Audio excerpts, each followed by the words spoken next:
des actions justement de ce joueur qui impressionne. Kelly qui est recherché dans tous les secteurs du jeu, on l'a vu près du cercle. Là c'était limite effectivement le petit pied de Ivanovic. Oh, Thomas pour bloquer la balle. Tiens donc, c'est artistique. Défilé de mode, là c'est le défilé Kelly, regardez ça. Incroyable, ça ressort et ça va se coincer dans le filet. Et sacrée expérience pour lui, hein. Il arrive sur le World Tour et puis il gagne les 4 premiers Masters. Sympa, la bienvenue. Avec le petit commentaire. Après, où est-ce qu'on peut arriver nous derrière à proposer.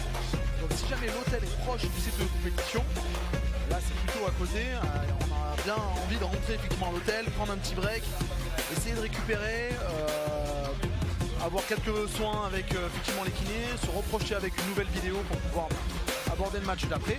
Mais parfois c'est pas possible parce que l'hôtel peut être beaucoup plus éloigné. Dans ces cas-là, on essaye proche du lieu de compétition de se mettre un petit peu à l'écart pour pouvoir faire un peu retomber, parce qu'il y a l'intensité du match avec la fatigue que ça incombe, mais il y a aussi la musique, les sollicitations, et si on ne se coupe pas un petit peu de tout ça, et ben on continue à engranger de la fatigue.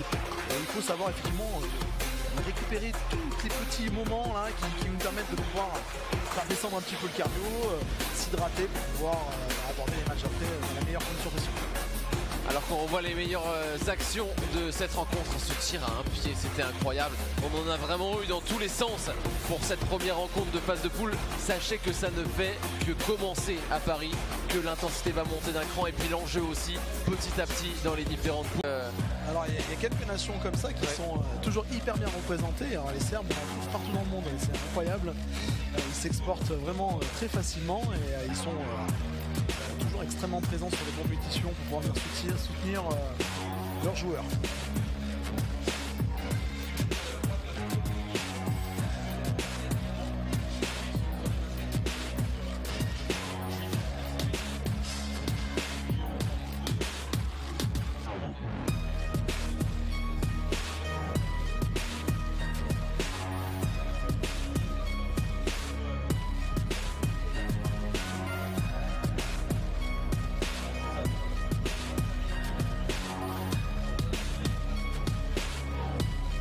De Paris 3-3 dans quelques instants, on revoit les meilleurs moments là avec ces quelques paniers notamment de Stojasic qui a été le maître du match, clairement le MVP, on peut le dire, Yann. Ouais, effectivement il a commencé un petit peu dans le dur, mais très vite il a su se réguler, d'abord en jouant pour ses coéquipiers qu'il a réussi effectivement à démarquer, et puis après il a pris le match à son compte, et il a été à la fois dans le tir, dans le rebond offensif, et il a amené quelques balles proches du cercle. Très gros match de Stojasic. Et Vienne qui prend pour l'instant provisoirement cette première place dans la poule C en attendant de voir ce que nous proposera Paris dans son match aux alentours de 18 h. Paris 3-3 qui lancera sa compétition dans ce Master à la maison. Paris qui est prévenu, il y a de la concurrence très sérieuse du côté de ce Master. Allez, on va aller sans plus tarder rejoindre Lucien dans les travées de ce carreau. Le highlight.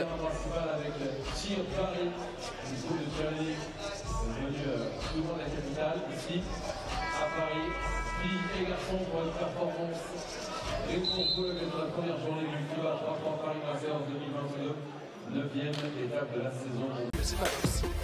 Qui certainement a fait la différence. Ouais, la question qu'on va se poser maintenant, c'est est-ce que Doha va pouvoir tenir à ce rythme-là sur le deuxième match, parce qu'il y a un deuxième match à aller gagner et ça sera pas simple dans leur poule. Non, ça n'a rien de simple, effectivement.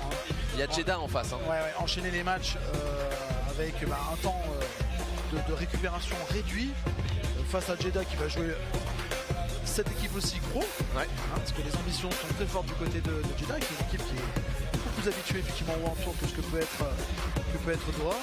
Ça va pas être évident du tout.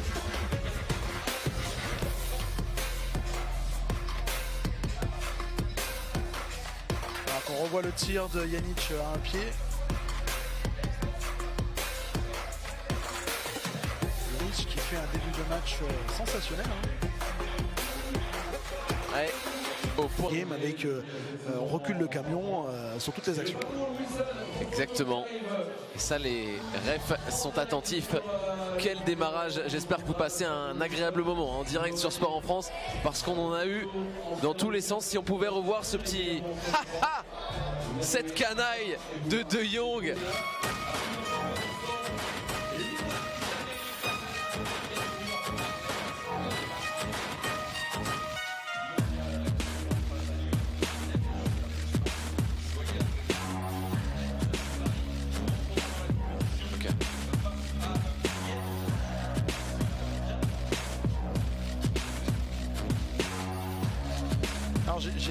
j'ai fait mes petits calculs pour le dernier match.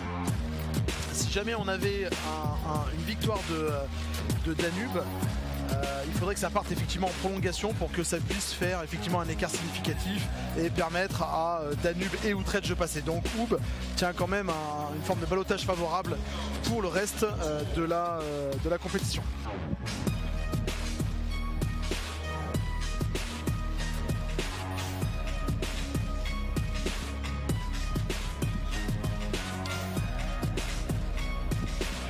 On va se régaler dans cette poule A et donc on aura vraiment très envie de suivre ce match, ce deuxième match d'Utrecht dans la poule qui pourrait tout changer et mettre potentiellement sur la sellette cette équipe de Hub.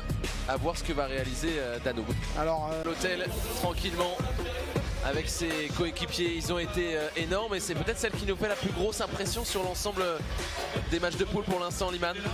Ouais, on a l'impression qu'effectivement ils ont pris le rythme à Utrecht et ça pourrait bien effectivement être l'équipe, j'allais dire surprise, non, parce qu'on sait très bien qu'effectivement Liman c'est une très grande équipe, mais peut-être l'équipe qui pourrait effectivement devenir la favorite pour cette course finale vers Abu Dhabi.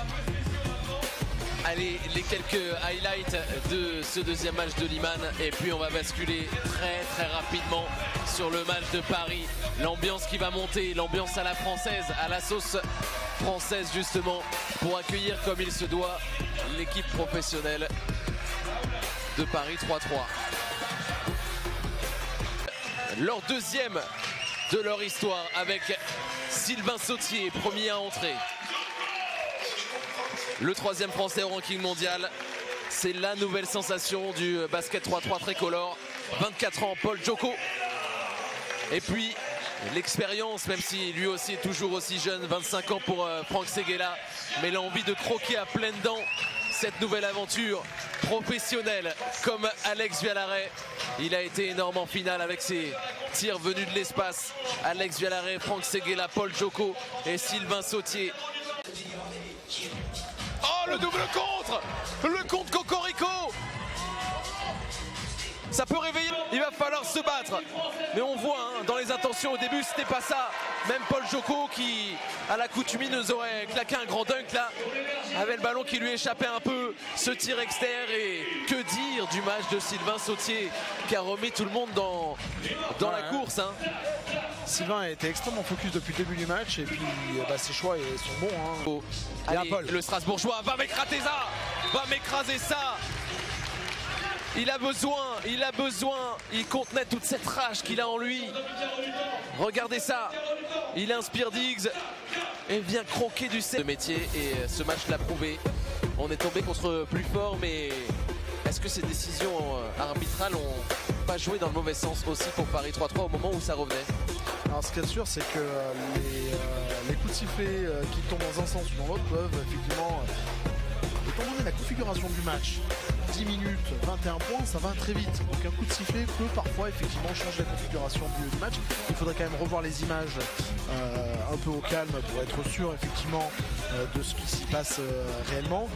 Bon, après on peut dire quand même que Paris malheureusement n'est pas très bien rentré dans le match. Non. Ça a coûté cher, on a couru après le score et puis on s'est fait avoir généralement sur des choses qu'on savait. Hein. On a pris des rebonds offensifs et puis on a laissé Vienne avoir un petit peu d'adresse, notamment en début de match. Et je pense qu'à ce niveau de jeu, ça part pas. On ne peut pas laisser ce genre de détails là de côté.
met le deuxième. Il va falloir chercher pour Utrecht un panier. Il a le tir, il a le tir. Dans le corner. Prolongation. Big time player. Clutch player. Ça s'est pas passé comme ça. Parfois, ouais. Il a permis à Utrecht de rester en vie. Et puis après, bah, c'est le joueur. Avec une fin.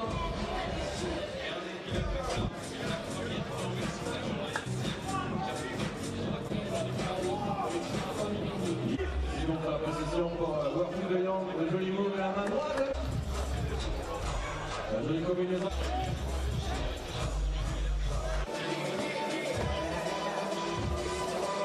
Wraparound setup.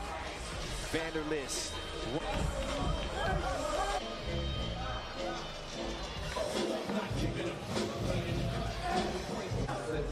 Alors qu'on revoit les meilleures actions. J'essaye de me remettre de mes émotions hein, parce qu'on est allé très très haut dans les tours. Alors qu'on revoit bien sûr ce tir de Worthy de Jong. Ces lancers qui ont aussi tout changé. Hein. Il doit forcément en souffrir mentalement là, de ce lancer manqué. Le joueur serbe Obradović, le premier lancer qui change tout. Il a le match dans les mains. Hein. Il fait 2 sur 2. C'est réglé. Hein. Et sauf que ça s'est pas passé comme ça. Parfois, ouais. Il a permis à Utrecht de rester en vie.